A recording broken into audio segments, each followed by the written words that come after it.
Hey guys, Kunal here, Bulls on Wall Street. Guys, I want to talk to you guys today about the 7 deadly sins of trading.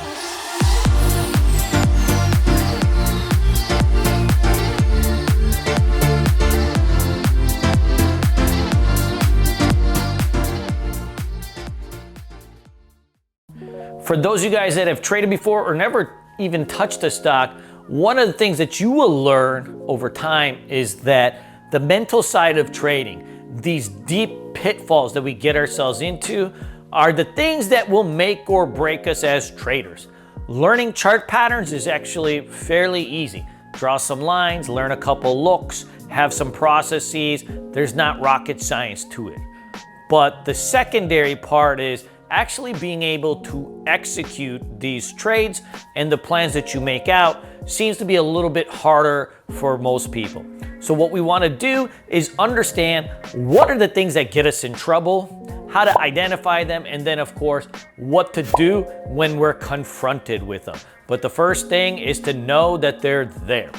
My name is Kunal. I have been trading stocks full time since 2008.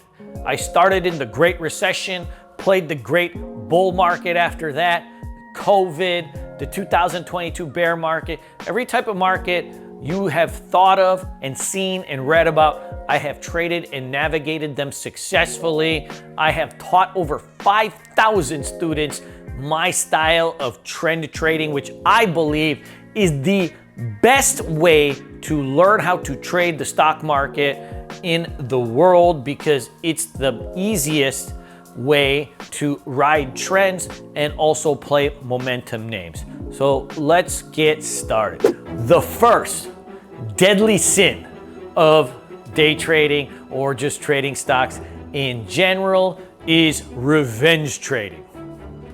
Revenge trading is something that we all go through. Revenge trading is usually when you start jamming buttons because you lost on a previous trade and you want to win that money back.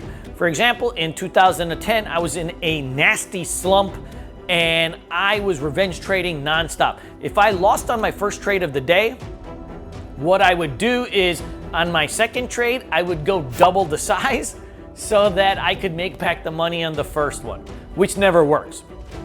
So what ends up happening? Now I got a 3x loss. So the third trade, I'm going double the size to make all the money back in one fell swoop. And you're getting desperate now, right? You're just revenge trading one after another. And that would get me in so much trouble. The other thing that I would often do is if a stock was stuck in a range, I would keep buying the top, trying to break it out, and then inevitably pull back. And I'd be like, crap, and I'd sell it, and then I'd short it, and it'd hit support, and then it'd go right back up. And we call that the spin cycle of despair, where you're buying high and you're selling low, and then you're shorting low and you're buying high, and you're just in this nasty spin cycle. This is the quickest way to blow up accounts. What I have found for a lot of traders is you don't blow up your account from just one big nasty trade, but getting stuck in this spin cycle of despair where you're just losing 1 or 2%, but you do it over and over. Guys, you lose 1 or 2% 20 times in a day, you lost a big chunk of your account. You do that over a course of 3-4 days, all the money is gone. The second deadly sin of trading is the gambling mentality. Guys, trading is a job. It's no different than being a doctor, a lawyer, an engineer. There is a process of education, of practice, deliberate practice, and then bettering yourself and your experience at your craft till you become a professional. That's what an athlete would do, that's what a surgeon would do, and that's what we have to do as day traders. But oftentimes we get into trading stocks for one simple reason: to make money fast, to heal ourselves of whatever broken hopes and dreams that we have, and that's not how it works. This is a job. You're in this to grind it out day after day, year after year, decade after decade, and you will have that awesome pot of gold, but it takes years to accumulate. The experience, the bankroll, the knowledge, and of course the discipline. But so often we get stuck in this gambling mentality where we YOLO stocks, where we look for home runs that are not there. Guys, I've hit plenty of home runs in my career, but they've never been the ones that I thought were going to be the home runs.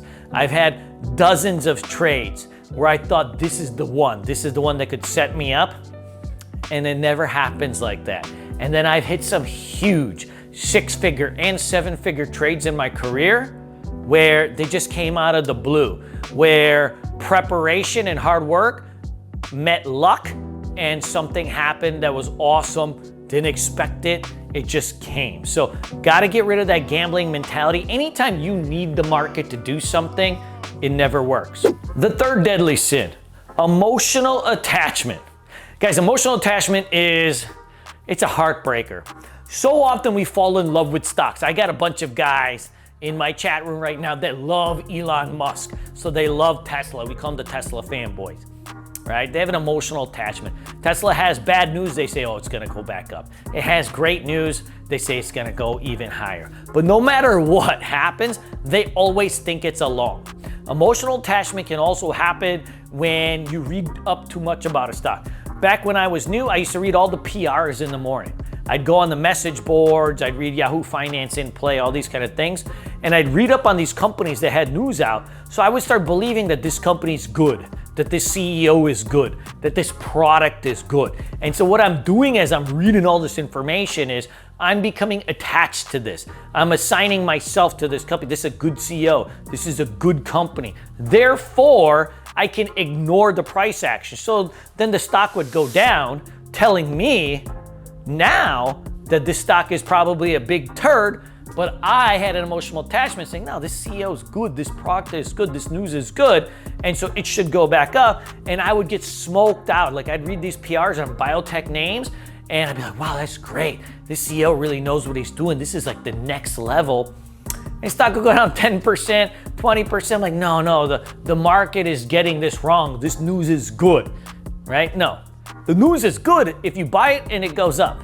The news is bad if you buy it and it goes down, right? We are in the business for ourselves, right? For me, good is things that make me money. So don't get emotionally attached.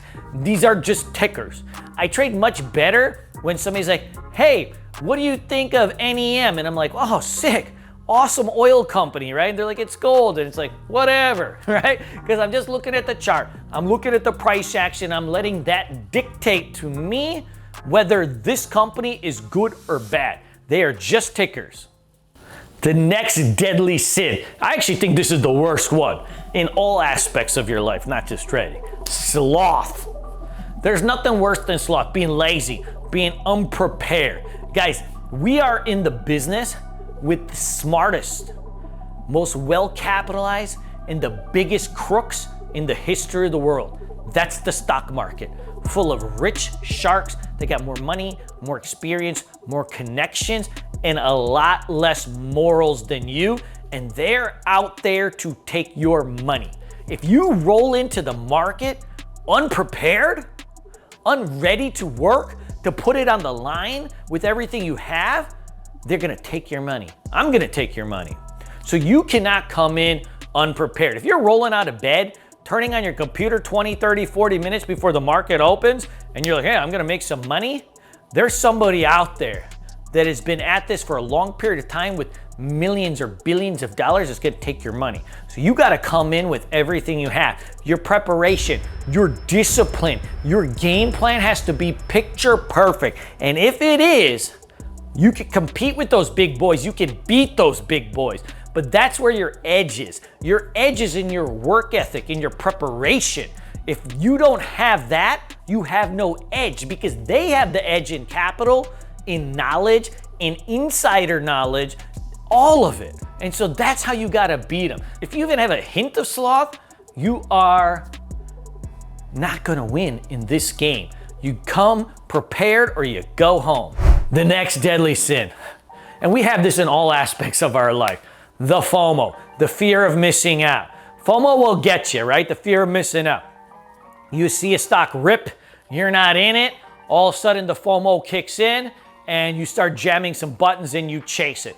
What happens every time you chase? As soon as you buy, it's like, God heard you and you literally bought the top and it comes right back down, right? How many times is that gonna happen? It's like there's somebody watching you. It happens to me every time I get FOMO, I hit it, it's like immediately the stock drops. FOMO will get you no matter what in all aspects of trading. You've gotta remember, there's always gonna be another trade right on the line. Don't worry about missing out on one trade because the market is an opportunity generating mechanism. There are always going to be more trades out there, better trades out there. If you see a stock go and it's past your buy point even a little bit, that will come back or there will be another trade. There's 8,000 stocks and ETFs out there. You can find literally with the click of a few buttons on your trading software or your TC2000 more opportunities. And so you never have to get FOMO. It just costs you money. The next one kind of rhymes with FOMO, but it's the opposite.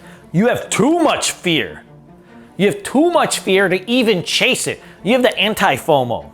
You have so much fear to jam those buttons to take on risk that you miss the great plays, that you miss the opportunities. Sometimes that can come for two different reasons, and you can solve those really easily. Number one, you can have too much fear because you had sloth. You were unprepared. You don't have an edge. You don't have a plan. So then you have a fear of making a trade and losing because you don't know what you're doing. So your preparation, put more legwork into it. Think about patterns. Find one or two setups that you can become a rock star at, that are just easy, that are like trend-based setups. Those are the easiest ones. And learn them inside and out. Like really tackle them, take them apart so that you know everything about them. That will get rid of that fear of making a move. The other thing that you can have a fear of oftentimes when you're trading is because you lack capital. So you have fear of making the trade, but oftentimes it's either because you're unprepared or because you're undercapitalized. You're risking money that you cannot afford to lose. Well, guys, if you are risking money that you cannot afford to lose, you should not be trading at this moment. Get a secondary job, drive an Uber, do some bartending, do something like that and build up your bankroll and then simulate during the day and build up your cash, right? You can simulate or trade really small when the market is open, work some nights, keep building up that bankroll, get that second income going, right? So that you're not taking your main income and throwing it in your trading account and losing it, but get a little side job, a little side gig for your trading business, and that will kind of get rid of some of the fear. It's just two different things. Being unprepared or you don't got enough money and you shouldn't be trading that, that's gonna put that fear in your pants and we can get rid of that really, really quickly. And last but not least, ego trading. Guys, ego trading gets so many people. I get so many students that are successful in so many walks of life before they get into the trading business. They were successful at real estate or, you know, whatever field they're in, right? They're mortgage brokers, they're doctors, they're lawyers, whatever, right? They're successful and they're used to winning and being successful. And so when they get into trading, that humbleness that we often need, that often will get brought to us no matter what, is just not there yet. And so a lot of traders have this ego when they get into trading that the rules don't apply to them. I'm one of those people. I believe in trading rules so bad, but I don't always believe they apply to me. And I think a lot of people are like that. We're all the hero in our own story. And so we have this ego about us and it comes into our trading. We're unwilling to accept losses because we always think we're right. We're unwilling to be humble and be prepared to the markets because we're used to winning in our other fields or in life. And so this can weigh on us. And so we break the rules.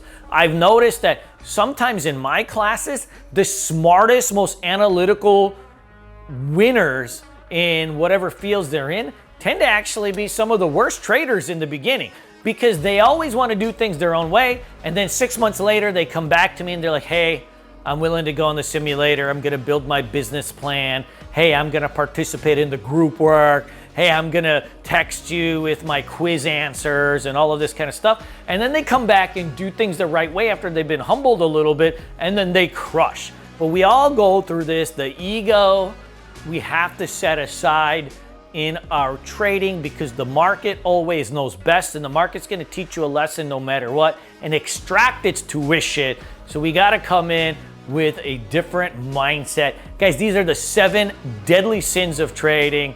You know, a big part of my classes is not just trading chart patterns, but understanding the market psychology and the psychology of traders, so that we can get past some of these sins and really attack the market with clear heads. Guys, let me know if you have any questions. Smash that like button and let's talk about this. Leave me a comment.